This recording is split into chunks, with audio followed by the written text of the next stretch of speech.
today we're starting with the Romantic period, or a period that's called Romanticism. It's actually a historical, cultural, artistic, literary movement that has specific characteristics to it, and it also covers a specific time period. Before I talk now about Romanticism, I just want to see and what your reaction was to the word Romanticism. What do you think Romanticism or romantic writing or romantic literature or romantic poetry means? What's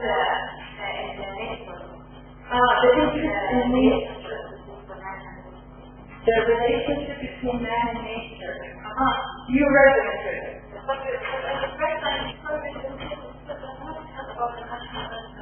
Before you read the chapter, what do you think Romanticism is?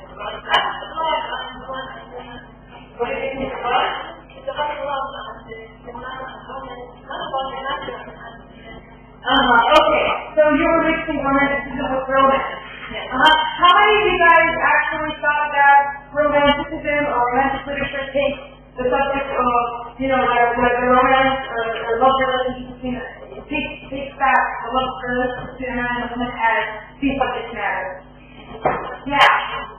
I had a majority of my students who I was like to teach that it's romance. Now, so you have to differentiate between the word romance and the word romance. Romance is actually what reflects maybe that love relationship between a man and a woman. And a lot of my students said it's supposed to be a happy ending, and maybe like with the mention of romance, it might have also that a happy ending where like a hero in church and we love it and eventually ends up with her. Right? But romanticism is really different. It's, as I said, romanticism is intellectual, cultural, artistic, literary movement that takes place in Europe in the late 18th century and early 19th century. Now, romantic writing specifically in England starts in 1789. Or 1798, sorry, 1798. And that is with the first work of romanticism written by William Wordsworth and Samuel Coleridge, and it's called The Lyrical Ballad.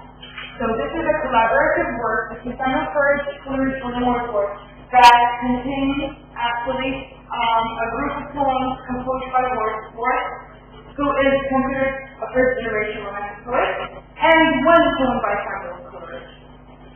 Okay? So this work marks the beginning of romantic writing in England. And now, what does romantic writing focus on? What are the themes that romantic literature talks about? Basically, it starts with a focus on the individual. It focuses on individuality. As opposed to the literature and the writing that was produced prior to the Romantic period, where the focus was on more universal issues. Romantics decided to focus on individualism. And also, you said there's a focus on imagination and the role of imagination. Yes, true. There's also a focus on the inner imaginative life of a person or a writer. And there's a focus on the self, as opposed to, as I told you guys, universal elements and issues.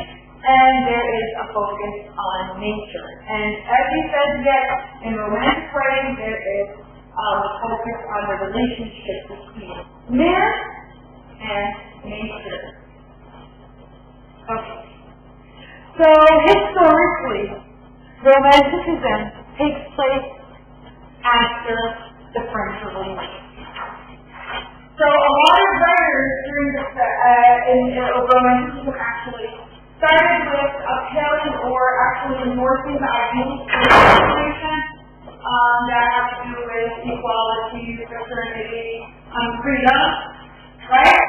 And so Wordsworth, who was the first generation romantic writer, also upheld these ideals. And he tried to reflect them in his writing.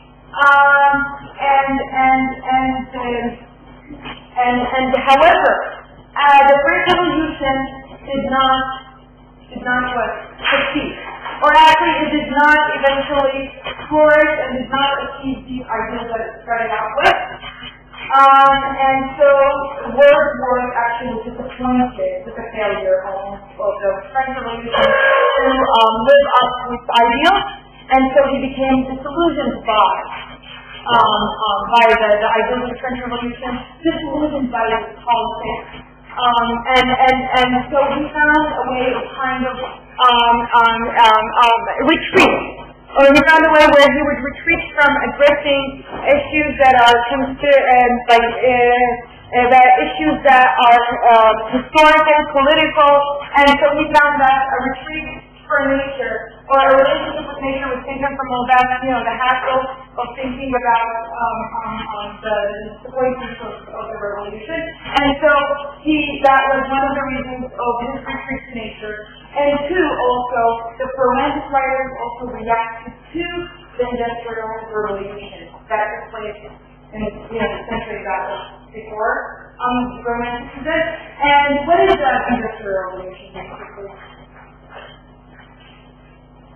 What did it do to nature? What were the effects of the Industrial Revolution?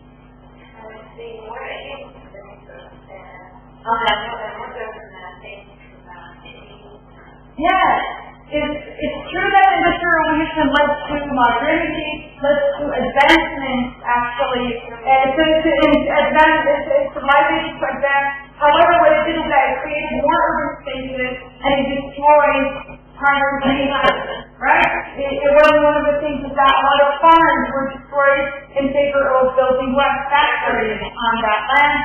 And what did factories do to also the land, to nature and to the atmosphere? It basically polluted nature. So basically, that destruction of nature, that the Industrial Revolution was also one of the themes that Romantic writers either addressed and took as a subject matter. They talked about the destructive elements of the Industrial Revolution upon nature and upon the city, or they also would have, that would have been a reason why poets would retreat to nature and want to disconnect themselves from the destruction of the Industrial Revolution in urban spaces. And so a retreat to nature was one of the things a Romantic writer would do to not have to be part of the industrialized the destruction that the Industrial Revolution brought upon. Okay, so nature becomes a subject matter in the poetry of the Romance.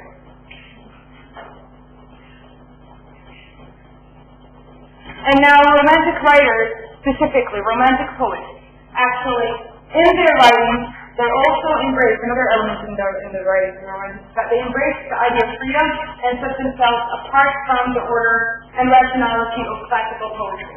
And so when you think about it, classical poetry, or poetry that was composed in the 18th century prior to the Romantic period, actually poetry that, how did they break away from the order and the rationality of the classical poetry? One is that they broke away from the form, the rigid forms of classical poetry, and tended to use more spontaneous, more simple forms. And also in terms of subject matter, they broke away from the classical poetry, where classical poetry was basically addressed to the specific social strata. It was the aristocracy and the highly educated people. But Romantic writers basically wrote in a more simple language and tried to address the everyday man. Okay? So that's also one way of breaking away from the rigidity of classical poetry and the classical tradition. What else?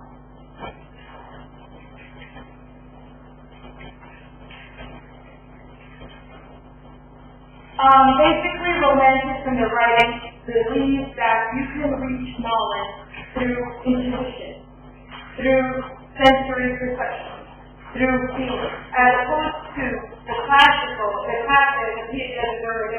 poetry, who actually always address the idea that knowledge you can reach knowledge through observation and rationality, right?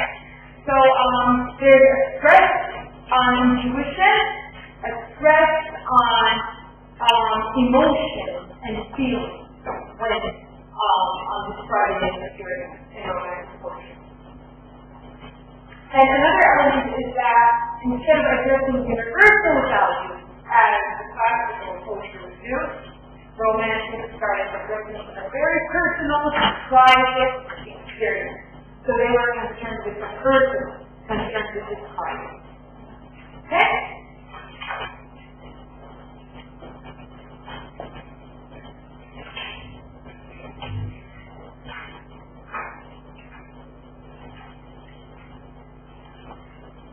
And so, now, what about the author in the Romantic period? What is the concept of the author in the Romantic period? Basically, the author is looked upon as a person who has something called original genius.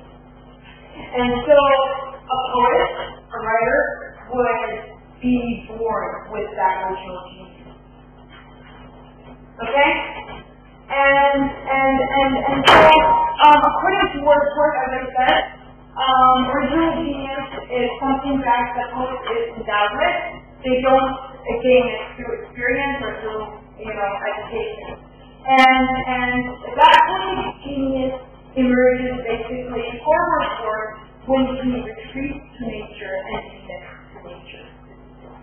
He sees that nature is the source of the original genius, and it enhances it in ways that wouldn't happen if he was not connected to nature.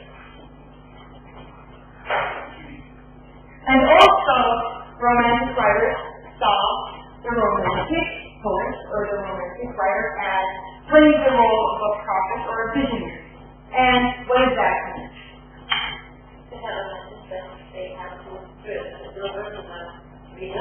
Yes, there should be a message that would be delivered to the reader.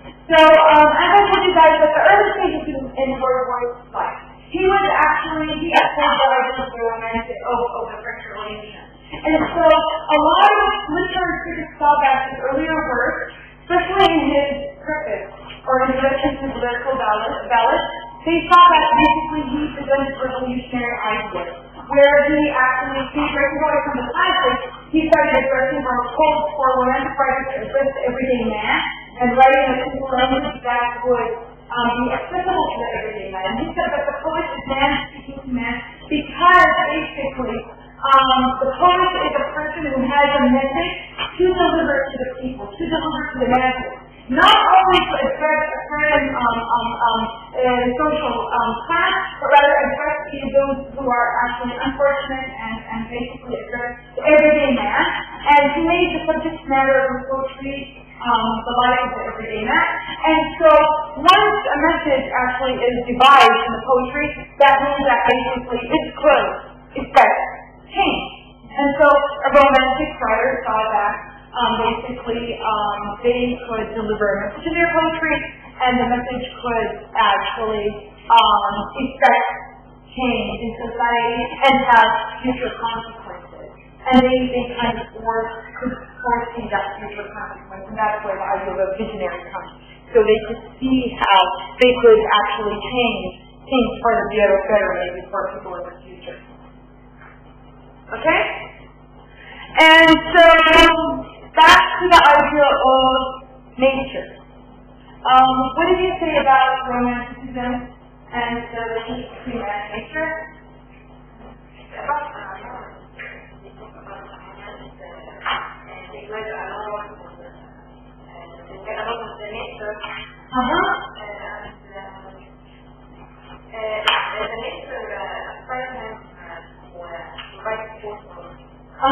It would be a source of inspiration. Yes, so basically, yes, the Romantic writer deeply connected with nature. And he saw himself basically in one with nature. He saw that it created a sense of oneness and wholeness with nature. So nature would yet be a source of the inspiration, and as I said, it would be a source of the emergence of the poetic genius and poetic imagination. And so the nature and the landscape for some Romantic poets was seen as a place where they could retreat to, because it was a source of poetic imagination, poetic genius, and they also saw that through that connection they would have that sense of home, they would feel home. And it could also provide them with spiritual therapy. They would feel that they need, because I said that Wordsworth sometimes would retreat to nature and connect to it because it would give him a sense of,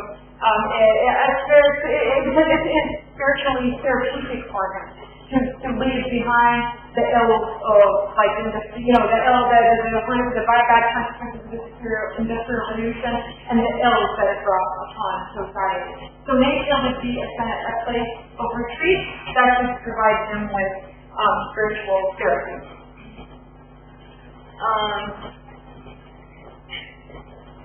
Any questions about the author and the concept of the Romantic author?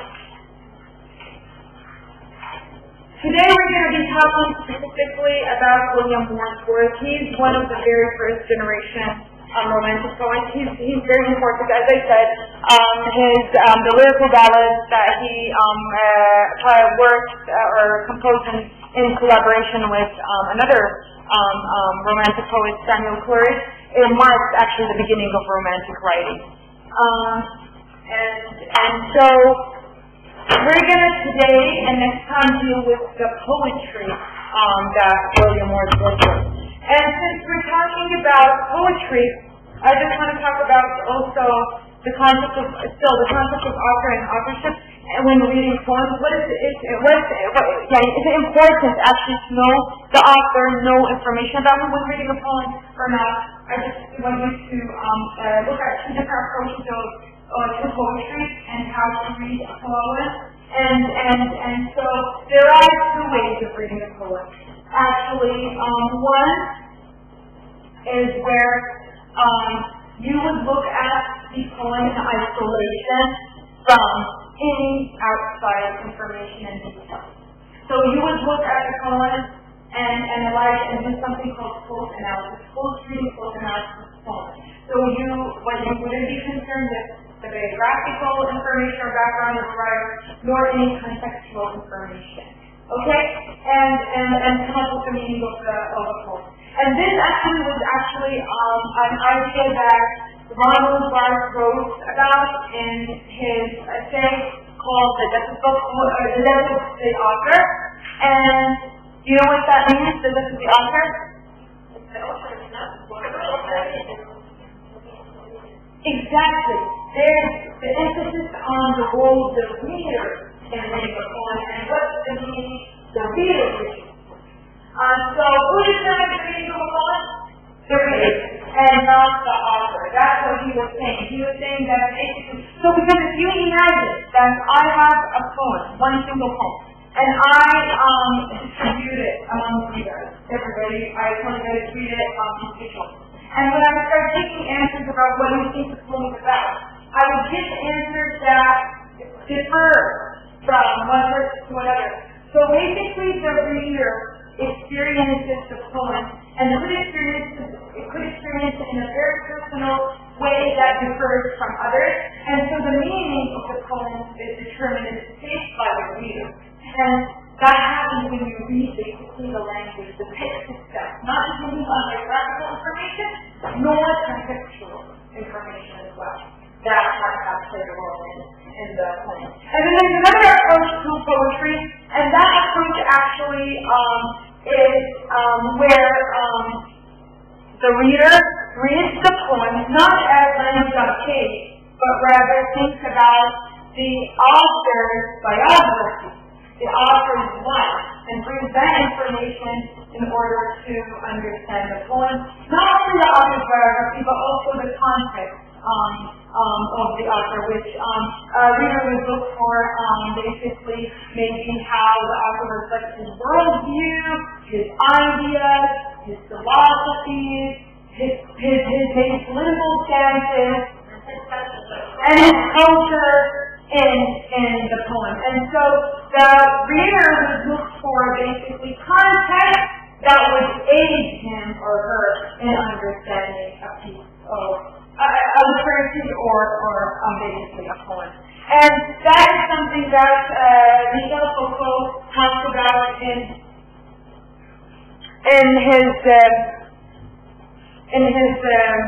essay called "What is an Author?" Basically, Michel Foucault thought that basically when an author writes, basically we have to think, as readers, we have to think about his cultural status. We have to think about why writing has to be read in terms of an author's life, because he says that there are things that influence why an author was famous at a specific period of time, why his writings were published, and what influenced his reputation and why he became famous. And he says that it's hard to read an author's work in isolation from knowing all these circumstances that surrounded the author. So once you know that circumstance, basically those circumstances and the time period and the worldview, for example, of the author and why his work became famous, you can't help but read that information into the piece he or she writes. Okay? And so keep in mind that what we're going to do today is that we're going to do both exercises. We're going to look at, especially when we're approaching the first time for word. Actually, you're going to have to almost forget that word wrote the poem and look at it, look at the text itself, look at the poem itself, and read it in isolation of what now you're going to know about the poet, know about the period, the romanticism, and just try to interpret the words on the page, and not only that, and try to reach and understand the meaning of the poem through the words and the techniques and the literary aspects the writer uses in order to express, the idea. And so that's what we call also the picture culture. So prior to also now looking at Wordsworth as a poet and specifically approaching his poem, we're going to look at some formal aspects and techniques that writers use, or poets use actually, when writing their poetry. And because you cannot ever read a poem without looking at the formal aspects and techniques and how the techniques help communicate the message in a specific way. Okay? So now we're going to just look, pause over here. We're going to look at the techniques and formal aspects of poetry. We're going to look at this. Did you guys ever read a poem in class before today? So you don't know what techniques are used by poets when writing poetry? A2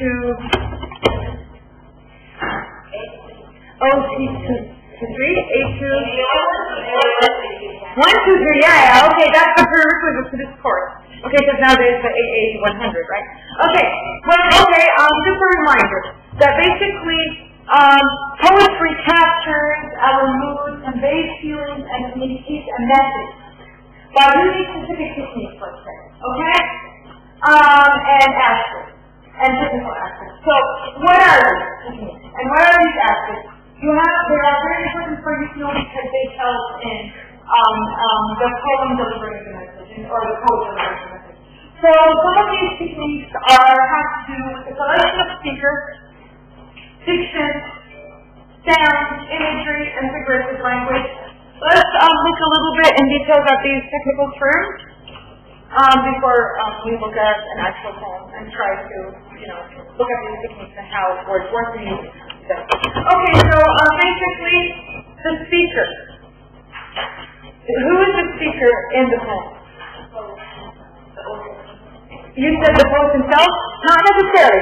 It could be the poet himself, and that's actually, you spot it or you know that when you read context of the article.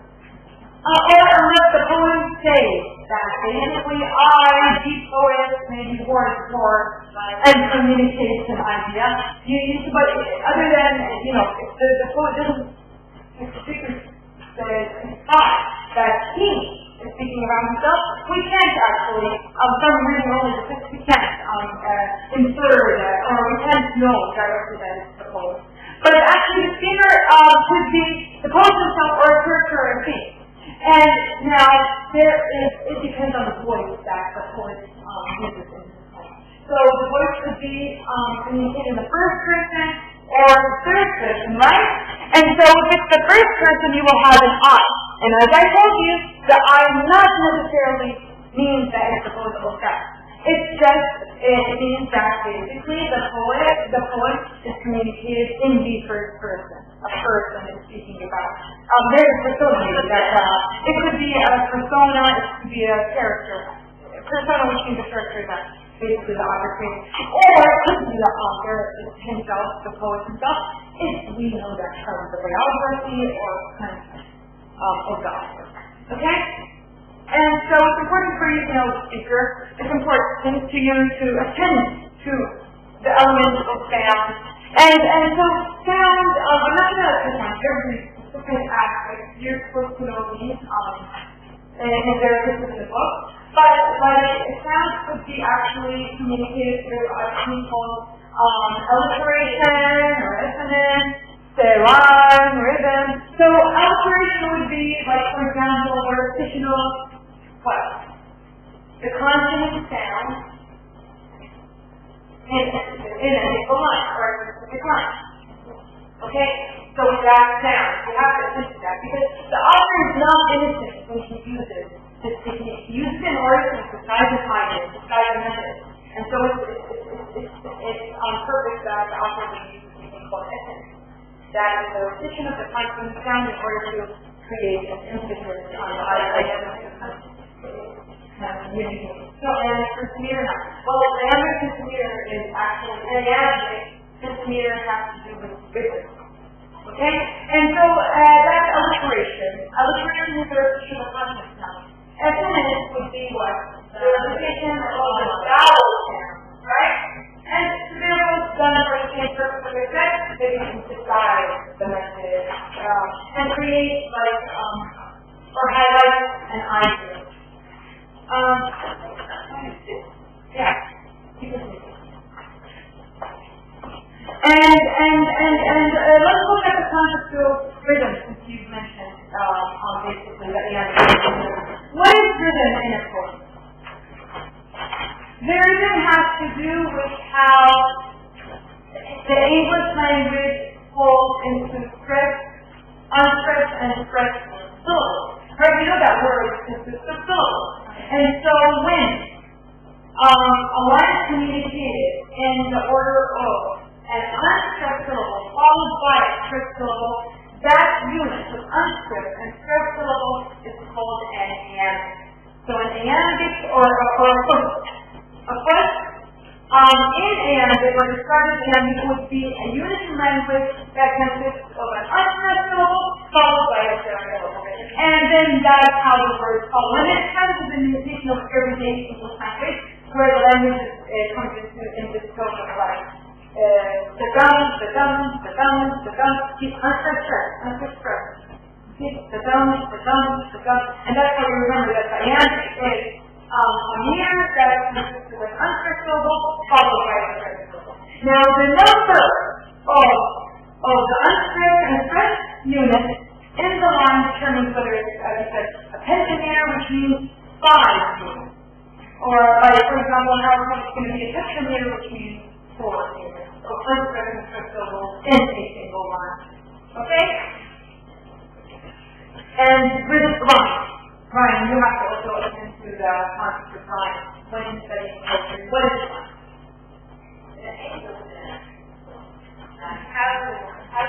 What's about the ending of the line? Exactly, thank you very much. The line is when there is a pattern of sound created in the poem at the end of each line. So basically, you look at the line of poetry. Let's say you have 6 lines in a single stanza, and then you want to see if the last of the sound of each line, if there's a pattern in terms of the sound. physicality of the line. So, yes. So whenever you see there's a pattern, you want to know the pattern, you give a sound, a letter, in this language that starts with an A, and so if the same sound in the second line is repeated, you continue to give it an A.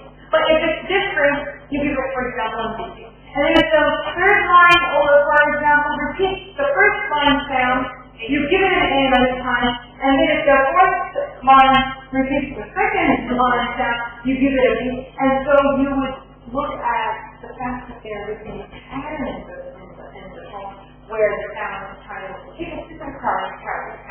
It could be like, as I said, A, B, A, B, maybe a little bit about two lines, or it could be A, B, A, B, A, B, C, C, B, or it could be A, A, B, B, C, C. You just have to kind of look at the lines and trace the repetition of sound and see if there is a rhyme scheme, they call it, that creates a pattern of sound, or actually sometimes the sound simply has that rhyme scheme. It doesn't have that pattern. The poems that are written without the rhyme scheme are unrhymed, and in English language they're called blank verse. So blank verse is poetry that is written without rhyme, without a rhyme pattern, without rhyme. Some other elements that you have to focus on or pay attention to when looking at a poem also is the elements, the images. Images is whenever it appeals to one or more than one senses. So images generally that are created to kind of they're sensors. You perceive them through senses almost. And so not necessarily they're all visual images. They're images that might correspond with the sense of sound, touch, texture, feeling, sound, what else is there? Some elements in the poem can actually address different senses. And that's an aspect used to describe an idea or a message in poetry. And so then we also can attend to, when reading a poem, that the writer attends to these aspects, and we attend to them when understanding a poem, which is metaphor, figurative language, in terms of metaphor, simile, sophistication, more than that in terms of figurative language. But these are the most popular. So what would a metaphor be, basically? Do you guys know what a metaphor is? You have to know what a metaphor is.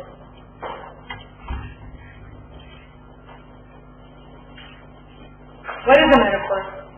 Read the slide on board. And try to describe it in your own language.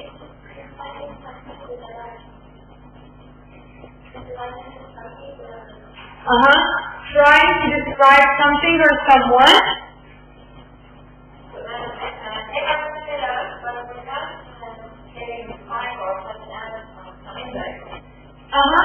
Trying to describe someone as a thing, right?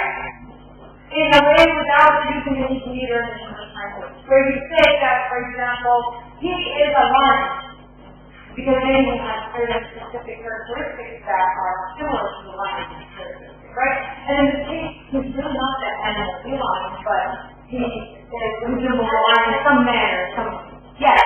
And so see, the language is specifically saying he is a lion. We don't have a mediator that connects the two objects together. So you describe an object as being similar to another without using any intermediate or mediator language. And similarly would also be creating that comparison. Creating the comparison between two different objects. However, there is a mediator language, and what are those? As, like, and such. Yes, thank you very much. Okay, and then the last element that I would want you to pay attention to when he's talking about figurative language, specifically Wordsworth uses this a lot in his first poem that we're going to look at, and that is personification. And so, what is personification?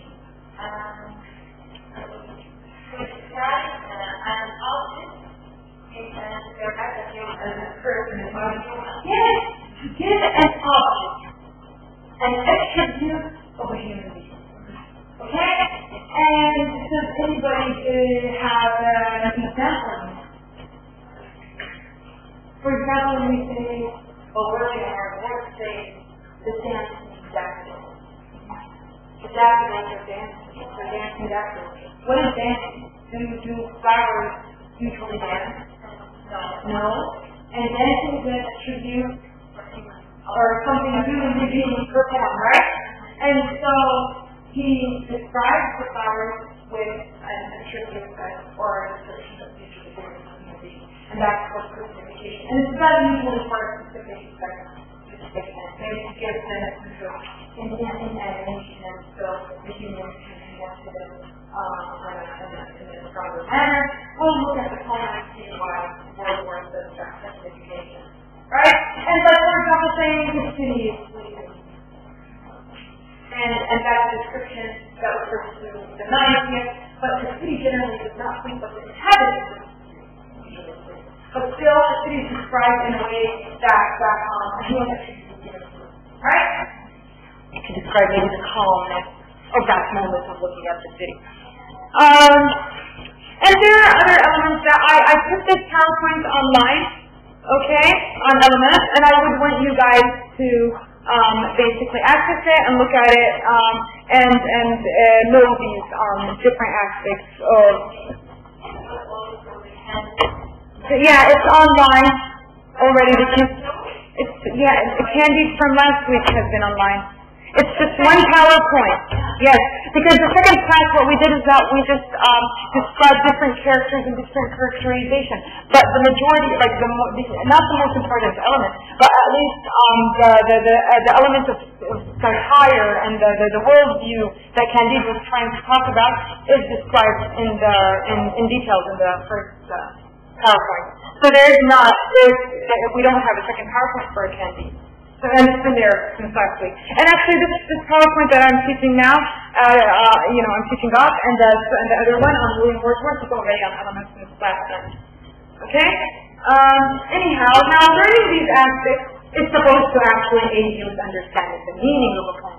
So usually, when you're looking at the meaning, you are trying to understand the meaning of a poem, look at the words and the content itself, but you have to also look at the techniques that are used by poets to reveal that meaning and emphasize and how it's communicated. Okay? And this brings us back to basically William Wordsworth. So, before I even talk or say anything about William Wordsworth, poems, we are actually, the chapter starts with looking at kind of like information about William Wordsworth, right? William Wordsworth was born in 1770 and died in 1860. So think about it. He was a Romantic poet. We said that the Romantic movement almost started in 1789. His first writing actually came out in 1798, or the Lyrical Ballads, right? And actually the majority of his works were composed in 1798, or at least his big projects of poetry were he started composing them in that year and then continued throughout. He died in 1860, even though also a lot of his works he died before publishing or finishing some a lot of his works, and some major works like the Prelude was published for the last time, close to death. And it was called actually the Prelude, for example, by his will, not himself. Okay? Anyhow, let's look at your book on page 11. Where they have an image of a white building, a white house. And what is this image? Where's someone else? Okay. Yes. So basically, Wordsworth took residence in this house, and it's called actually Dove Cottage. And where is it situated? It's situated in a place called Lake District. And that is alongside of the Lake of Grasmere in the northwest region of England. Okay? William Wordsworth was called a lake poet, and those are famous poets actually who lived in Lake District, northwest England. And these bullets actually made the landscape of Northwest England their subject matter.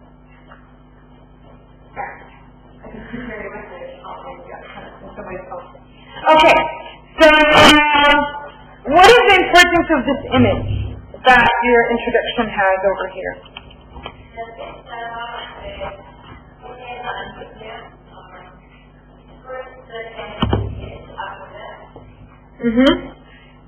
Yes.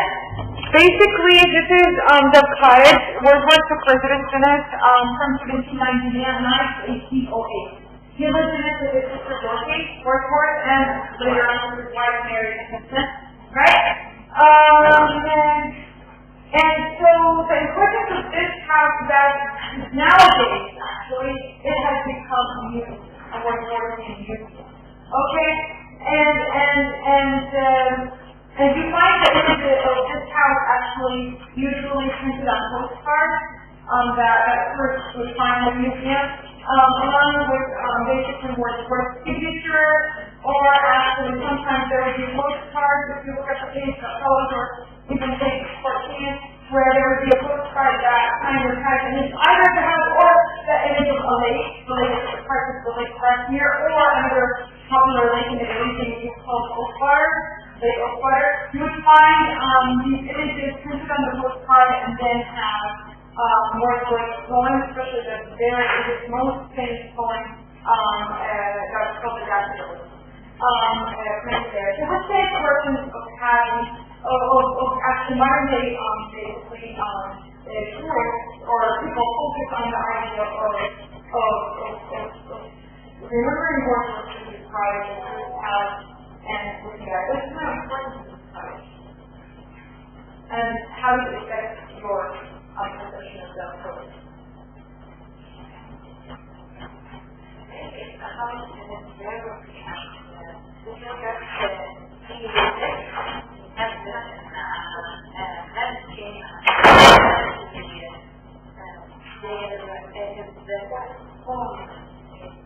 yeah, a lot of these landscape homes were composed in this cottage. Now look at the landscape that's around me.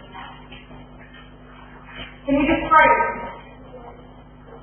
Or describe the house and its position in this landscape from the first image and the second one. Because you have a front image and then a rear image of the cottage. It's all surrounded by greenery. You can see a beautiful landscape. Here you see a panoramic on the view.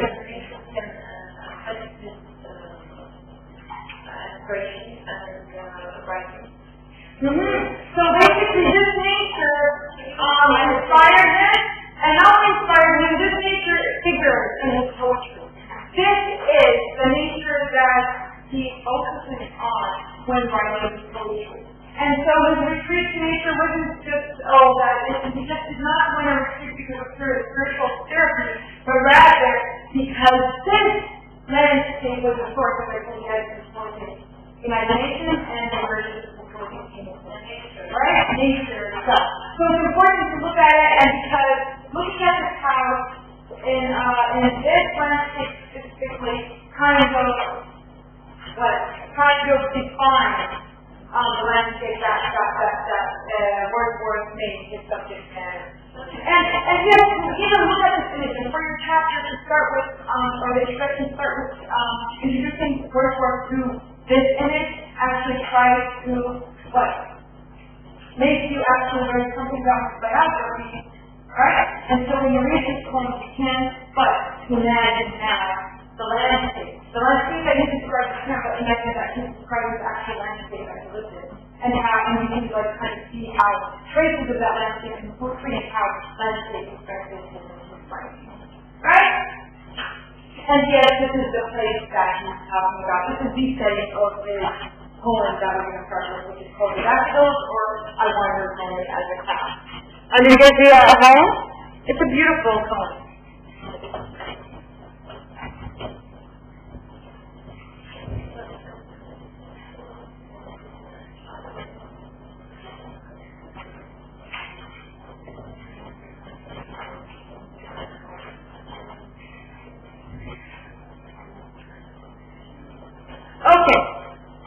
So, this is what I want to do with the first one for one word. We're not going to closely read the poem, all the poems that we have, and that we're going to deal with today, tomorrow, and next week.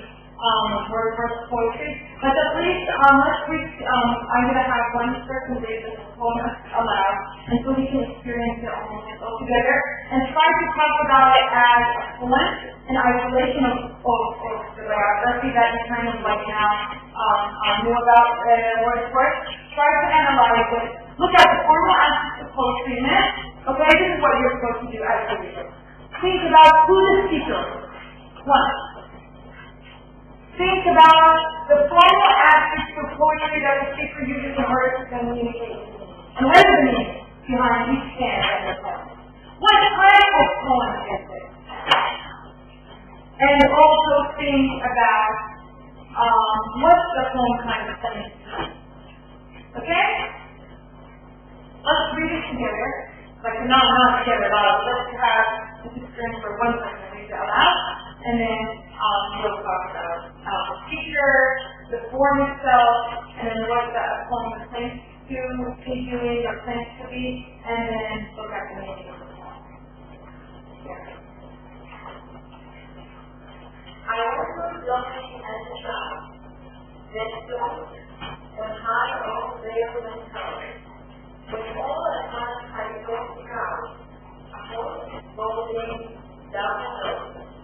It's not today, into the street, suffering and dancing in the breeze. Continuous as the stars that shine. Oh, sorry, words are really, I'm sorry, I can't put it out to speak. That version of the poem diary. I think that's the one thing. Those parts? No, not the first part actually, when the version is about the version in the artistic definition, page 16. You start from my wonder before. I went to study and the sky, then stood when the sky was filled with sun. When all at once I awoke, a horse was dancing across the road. I looked at the lake in the street, 10,000 dancing in the breeze.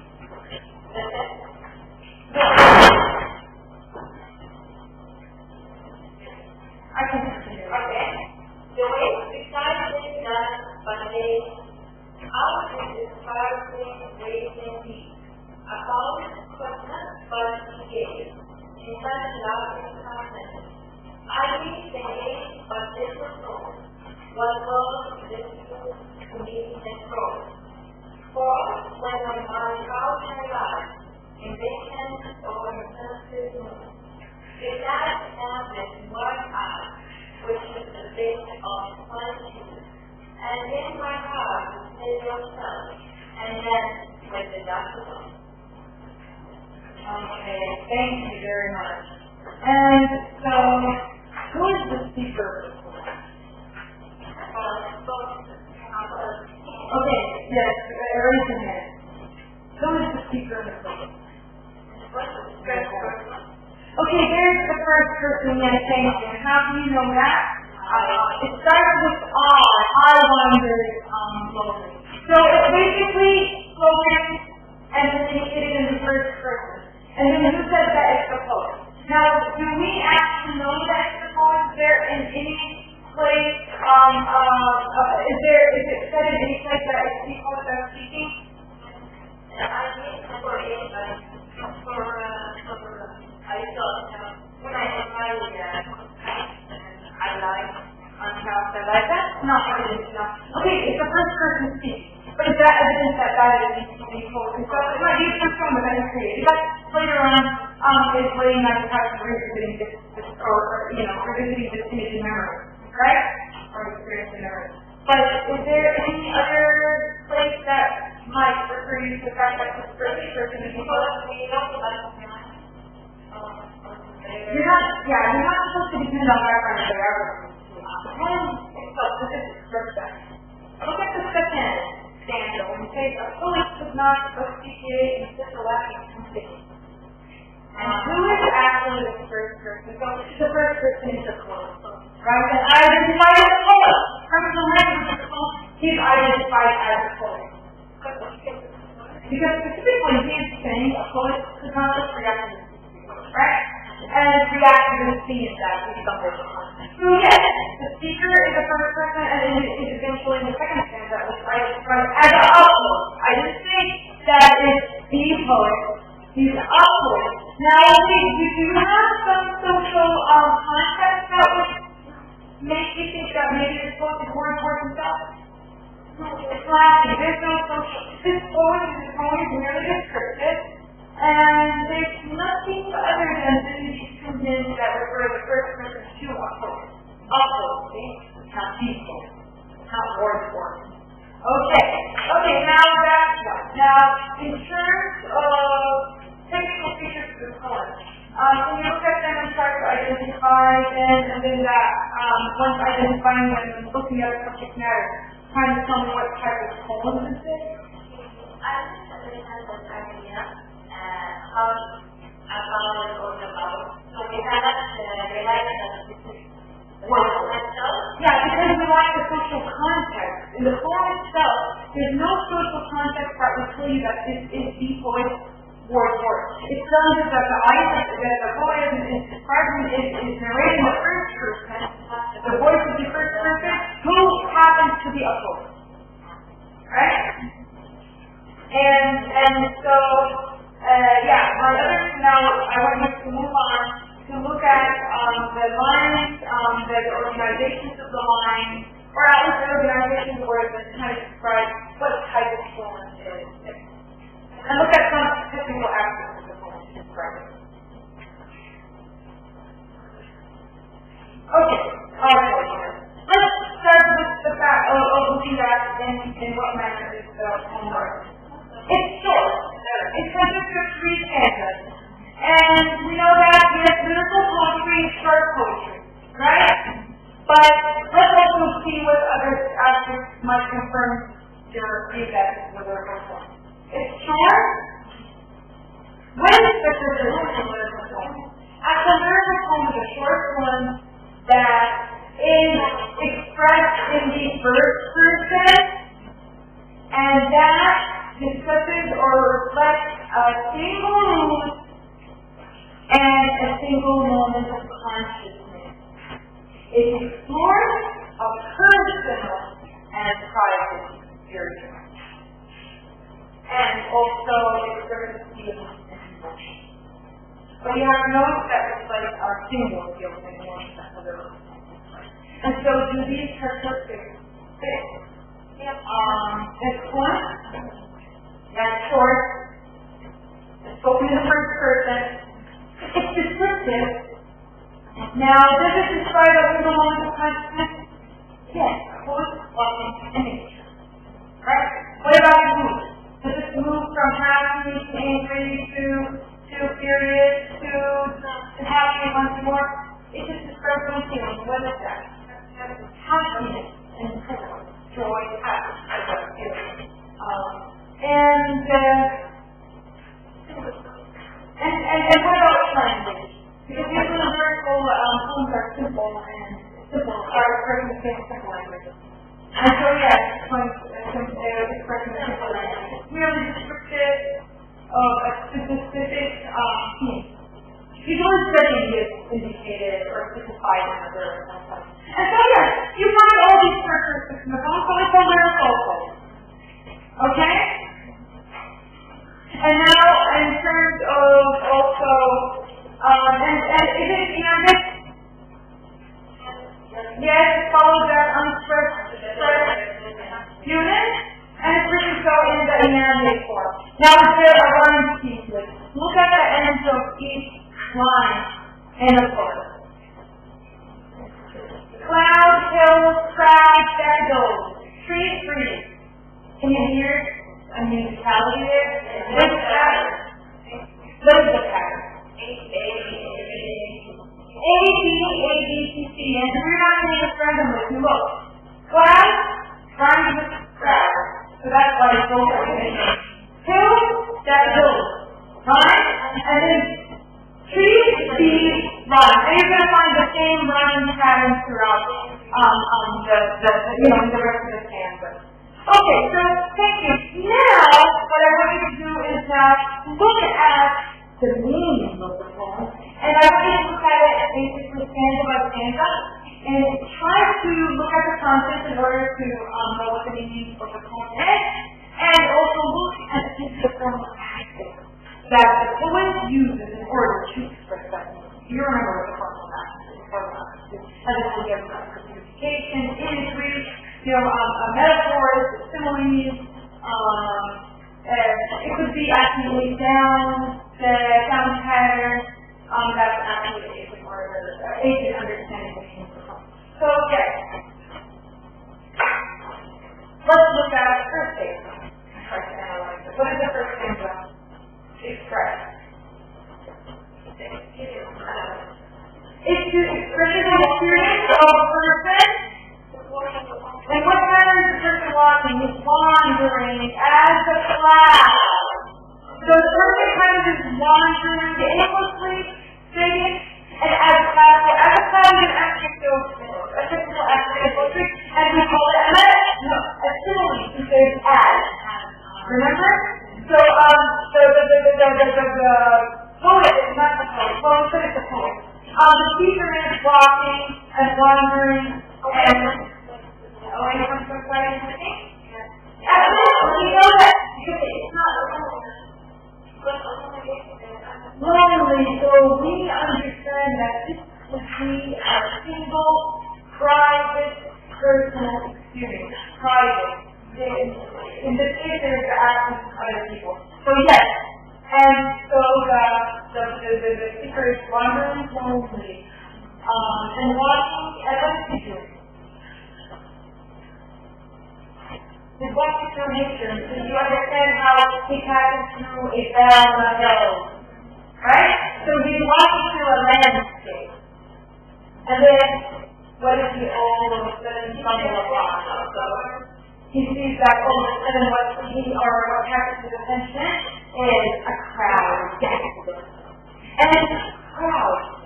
We can use this to describe human beings. So this is considered certification as to express how he stumbled upon a great number of documents. So that would be like a better definition, right? And how did he describe them? How did he see the documents? In what manner did he see them? He sees them dancing in the breeze. Right? And there are these lakes, or they're on the side of the lake, along the lake, beneath the tree. Right? And so, notice how elements of nature are there.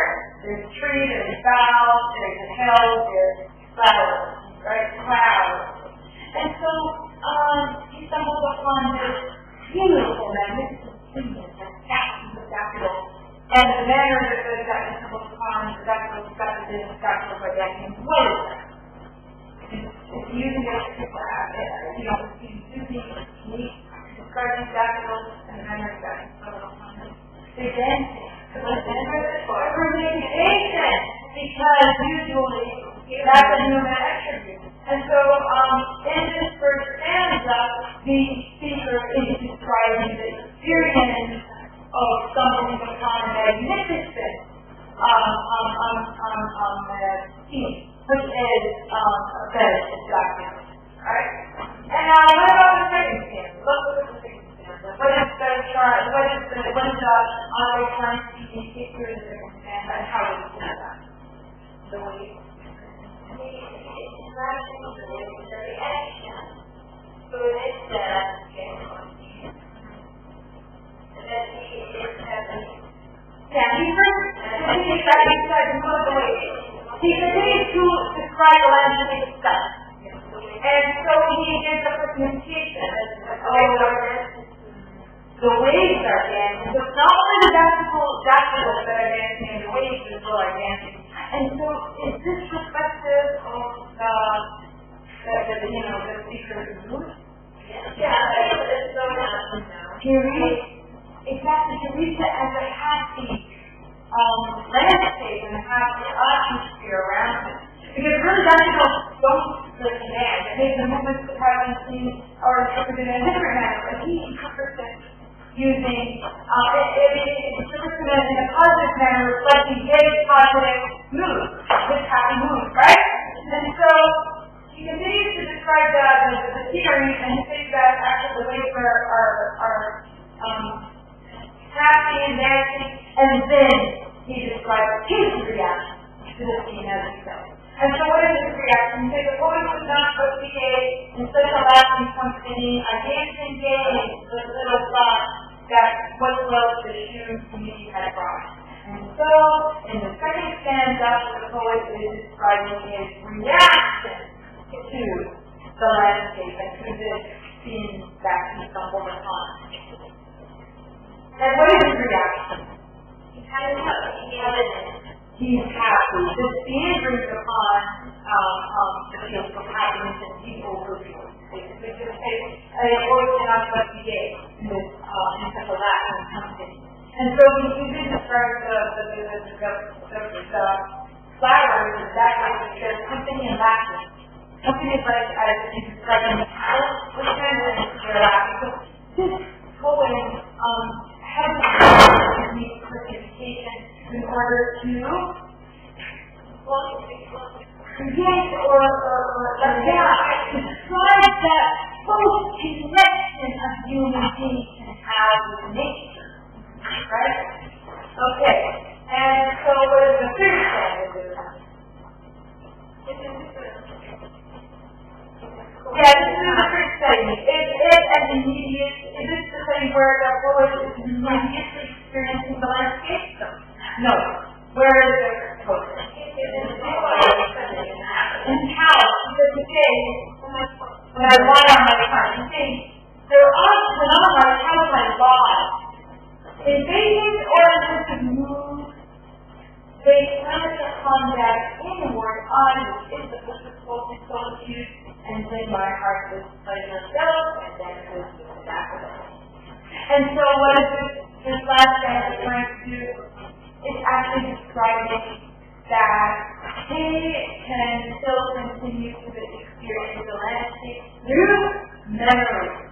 And memory actually, or flashback, yes, exactly. Whether he's in a pensive mood or in a basic mood, whether he's in a not thinking about anything, or whether even if he's actually sometimes like pensive or thinking about something, when he remembers this image, when he comes back to him in memory, it's actually expressed in the same way it affected him when he had that immediate connection with it. And so there's that continuation of this experience in his memory, and a continuation of enjoying this experience. So the immediate interaction with nature for him is as close or as similar as his interaction or his relationship with nature even to remember. So it brings upon his he feels like he's a part of nature. Yeah, just think about it. We're always felt that wholeness with nature. So even if he's in the immediate, if he's in nature and situated in nature, or even far away from nature, he has the ability to connect to it in a powerful manner, powerful way. So yeah, our poem actually communicated in a simple past tense. So you would know that basically this poet or the speaker is actually reflecting upon an experience that we lost along the way in some form of consistency. And that actually maybe even if his presence is maybe in his house, through memory, he still can connect to nature as he did with that immediate direct relationship.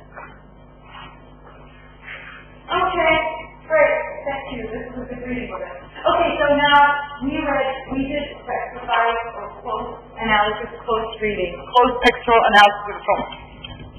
So there's another way of reading a poem, right? And that is when you know the biography and the context of the poem. And so, what biography does your book provide you with in order to know when reading William Wordsworth?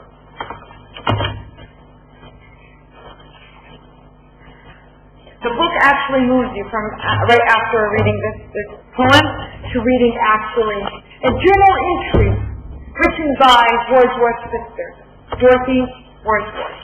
And that journal entry in your book is in the reading to the first part, and that's on page, you can look at the table of contents. It's on page 135. So usually what this book does is that you have the chapters, but the readings are actually it's in the book, but on in part 1 readings, and on page 135 you're going to find the reading for this part. And so yes, Dorothy Wordsworth's journal entry is called the Draft Year Journal. And so the book refers you to reading this journal entry. Do you guys read it as well? No? Okay. We can't read it together. You're supposed to come to an event having read all this material.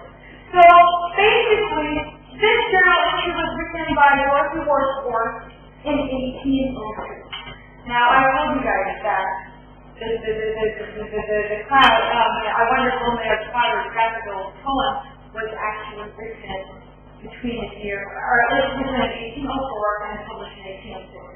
And then actually the version of the poem that you read on the beginning on that posted on the postcard is actually a version that was printed in 1815. Yes, 1815. So, and it's a longer poem. There's an extra stanza if you know this. And so your book actually deals with the poem that was published in 1807 because it happens to be a poem that's closer to the experience. It's closer in terms of publication to the first time it was written in 1804. The second version has some revisions in it, has some additions, and so the publishers of the book saw that it does not reflect maybe an authentic moment, or it doesn't reflect the authenticity of that original poem composed.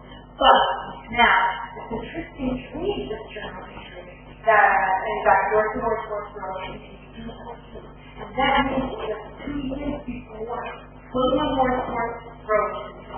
And if you read the journal entry, now you can start with the point of the journal entry, you would notice that basically in that entry, the journal is like a diary, where a person would write the experience of their day, in it, and highlights of the day. And sometimes it can contain mundane information. But anyway, Dorothy writes about this experience in 1802, where she happened to have dinner with her brother, William Wordsworth, at a person's place called Carson, right? And after dinner, they actually left the house. And she describes the experience of while they're strolling down next to the lake of water, actually they happen to stumble upon this big, huge bed of daffodils that actually grew, and she said that basically her and William Wordsworth actually started debating on whether the water carried unfolded the seas ashore, and then that was where the daffodils grew, and so they were actually fascinated by the magnificent image of that bed of daffodils, and she described them in this manner. Look, it's pink when there's not. And see what she says. We thought we got really close to the water side. We fancied that the lake had closer to see the shore and that the little colony had so sprung up. But as we went along, there were more and yet more, and at last under the trunks of the trees, we saw that there were long belts of them along the shore. About the width of a country turnpike road, I never saw that. It was so beautiful. They grew among the mossy stones. Then some rested their heads upon these stones as on a slope forward, and the rest tossed and wheeled and danced, and seemed as if they dared to laugh with the wind that blew upon them over the lake. They looked so gay, ever glancing, ever changing. And then she continues to describe that version of the describe the rest of the journey, when the rest of that some other does the description of the vegetable bring the bill here and in general? Isn't it similar to Wordsworth's description of the vegetable in the poem? Yeah. Yeah. And if you think about it, the journal entry was written in 1802 years before William Wordsworth took our poem. So basically the poem, when it was written, as you said, it was I wondered lonely. And so the author, or at least the speaker, claims to have a very personal, private experience, right? That have isolated away from people. There's no people who feature in that time, right? And so what happens when you read this piece of this entry? Do you know how you start to read the poem? Basically, you would think that Wordsworth was influenced by his history of writing, right? No?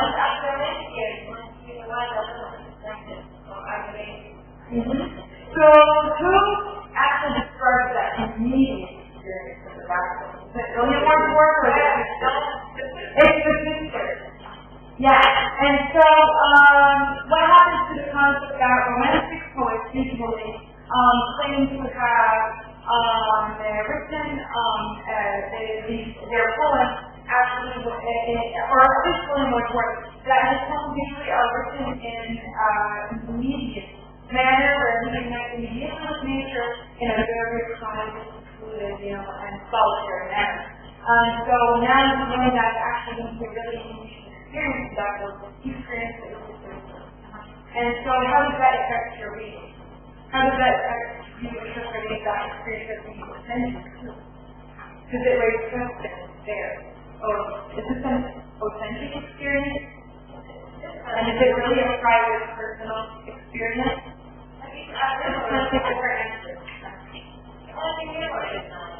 It's all memory even though he actually in the poem describes his immediate experience as very private, very personal, and then says that he continues to revisit this image and see it entirely. But then when reading this biographical information, you can't help but think about how this perspective actually the methods that Wordsworth was trying to get. And then actually your book points out that this is not only the biographical influence that from knowing the biography of Wordsworth, and that's for me, it's not only influence or that contributed to the writing of the poem, but rather his wife actually wrote a letter, married consent to his wife. And so she wrote a letter basically that described the daffodils in the same manner, and it was prior to him writing the poem. And then also he went to receive a letter from one of his servants who was living abroad, describing the daffodils living in Bannan, right? So these are different influences actually in the poem, right? Yeah, they could have been the reason for his poetic inspiration. So he really was inspired by his immediate relationship, but he knew that relationship made him not as private as he claimed it in the book, right? Because in the poem, he writes 36 hours total, right? Okay. So any questions about this poem? I thought we read it together. And you can read it so as I said, there's ways reading the text directly, and then there's a way directly, you can look at the meaning of it from this itself. Or sometimes you can read into biography and then reflect back on the poem and see how that will help you understand or better understand the poem.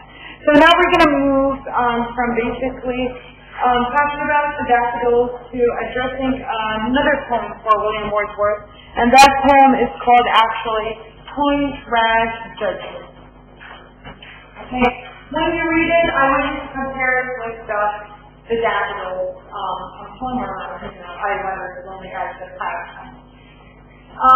Remember, the main element of the first one that we read is that basically it's described in the first person, and the first person is, or the persona, or the speaker of the poet, we agree that it's poet, is loneliness experiencing both landscape or reaction to it, and how his actually experience of landscape could be recalled through the mirror, could be brought back to him through his memory was used in his time, and for time we need for that. Now the second point, is it allergical point residence? When you see the text on page 137, it's on 137. You're supposed to have registered, right? It's a long, it's kind of a longish point. It's longer than the first, definitely. And so because you read it at home, and you were supposed to read it at home, I'm going to ask you, do you think that is a lyrical poem? And if not, what type of poetry do you think it is from your reading?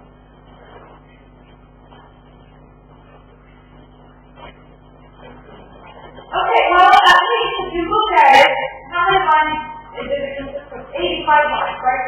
You know, if you look at the number of lines, there are 85. You guys know everything. It's on page 137. But the discussion of it is basically in the chapter. Anyhow, so it is it's a small niche compared to the first, so it could not be a lyrical poem. Lyrical poems usually are short. And so, when we read, now let's think about the first element that we'll be pointing out in the first time, which is speaker. Can you tell me who the speaker is in this poem? If we just read the first, let's say, where's the book start? The first 10 lines. Oh, yes, so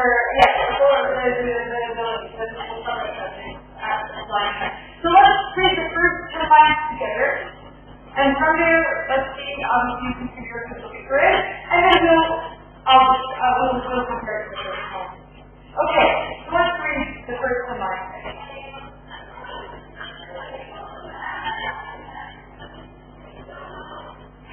Okay, I'll read it. Alright? Okay, an arrow bridle of black stones and cracks, a rude and natural pink wings interposed between the water and the wide winding slope of coast and thicket leads the eastern shore of grass and safe in its own privacy. And there, myself and two beloved friends, one hot September morning, ere the mist had altogether used to the sun, found her on their retired and typical day. Okay, so who is the speaker?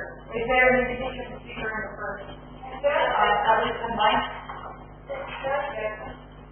It's the third person, he, she. There's a myself. And there, myself and two beloved friends. What is that? Myself. In the first person. The first thing is I. Right? And so this poem is written in the first person. It's not lyrical. Because lyrical on what straight is short. Is it rhymed or unrhymed?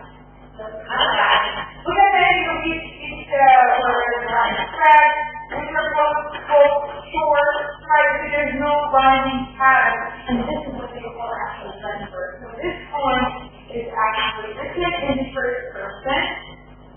And it's blank verse, okay? But now without doing about the poem. It's actually now telling us that the speaker is in the company of the two other friends, close friends. And so having other people figure into the poem maybe might be a thinking that, there's a story that might be told here. And further, when you read, you learn that actually this is a narrative poem. It's actually describing a specific interaction that happens between the speaker and the friend. Okay?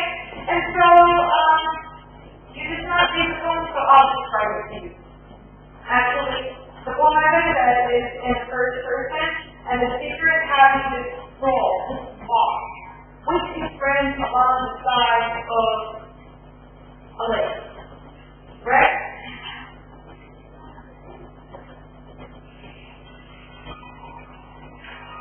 How do you know that he's strolling in, or that it's strolling for having the walk with his friends? Among the parts of the lake, yes, because he says that they leave the eastern shore of Grasmere. Grasmere is the major big lake in the district.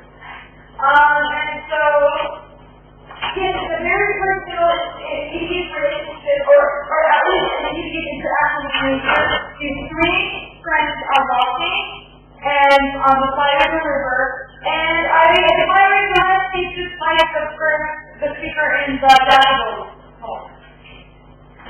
Are they admiring the landscape? Not admiring the landscape at all?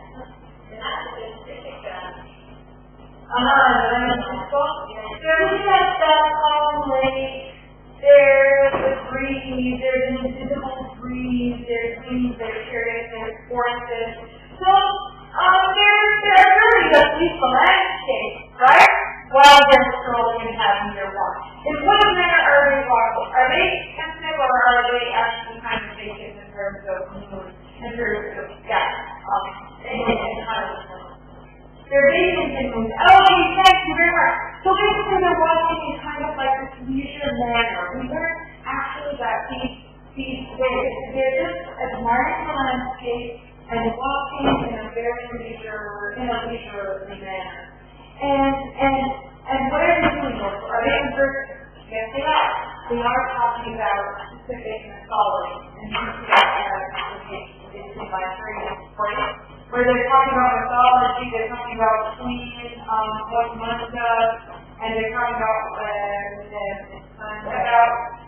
specific mythology they learn in Grecian. They're talking about mythology, okay? And then what happens? As they're walking leisurely and they're having this conversation, anyways, who will learn about mythology? The people who are educated, the people who are social class. And so, yes, they're having this conversation, and then what type of definition? What do they notice? They notice the research. Right? And they say here, meanwhile, the noise was first, the busy mirth of three birds, men and women, boys and girls. Delighted much to listen to those sounds, says the speaker, and in the silence of their happy flesh, feelings unthinking fancy. And so, yes, so they are the agents, the reapers, the farmers who are harvesting the land. And so this is a part, right? And then on the other side of the lake, what do they notice? They notice men.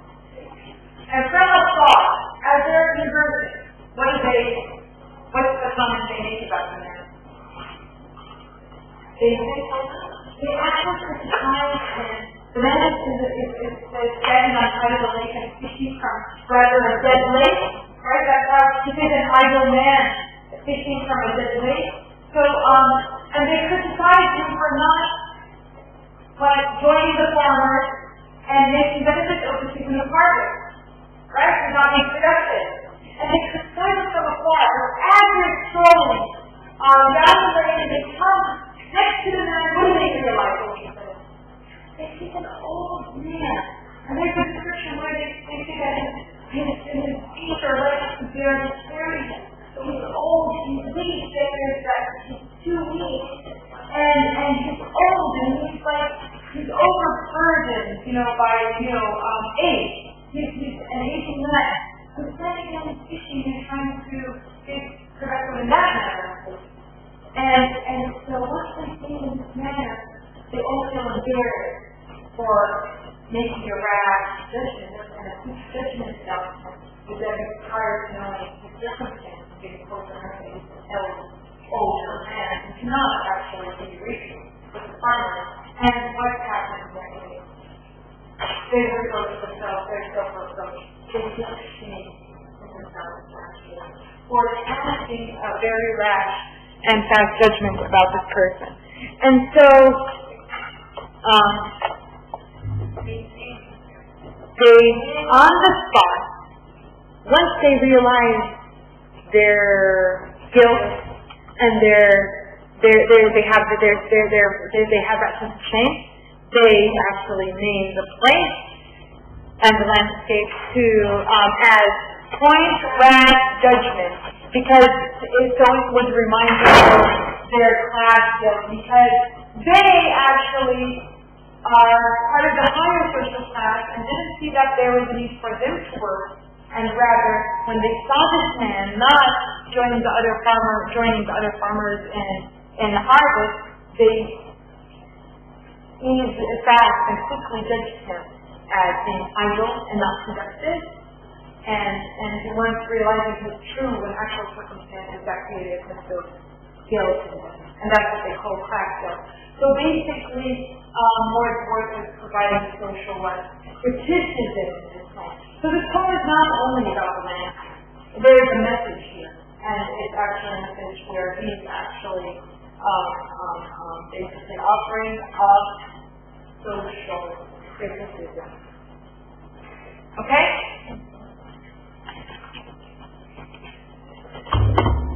Any questions about this poem? And so this poem also differs from the first in terms of it not being a personal private experience, just like the lyrical poem, because the lyrical poem usually expresses a personal private experience. Over here there are three people in the poem. Yeah.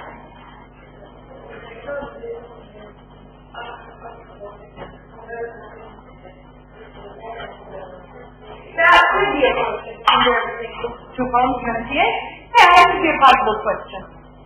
It could. You can compare in terms of speaker, in terms of subject matter, in terms of what the poem claims to do, and the message behind each poem. Okay? And I think that's it. We're going to end the class today with this poem. For next time, we're going to be looking at a poem called Brothers and another poem called Home Atmosphere. And we're going to look at segments of one of the poems for William Wordsworth called The Prelude. Okay? And so make sure you read the poems prior to coming to class.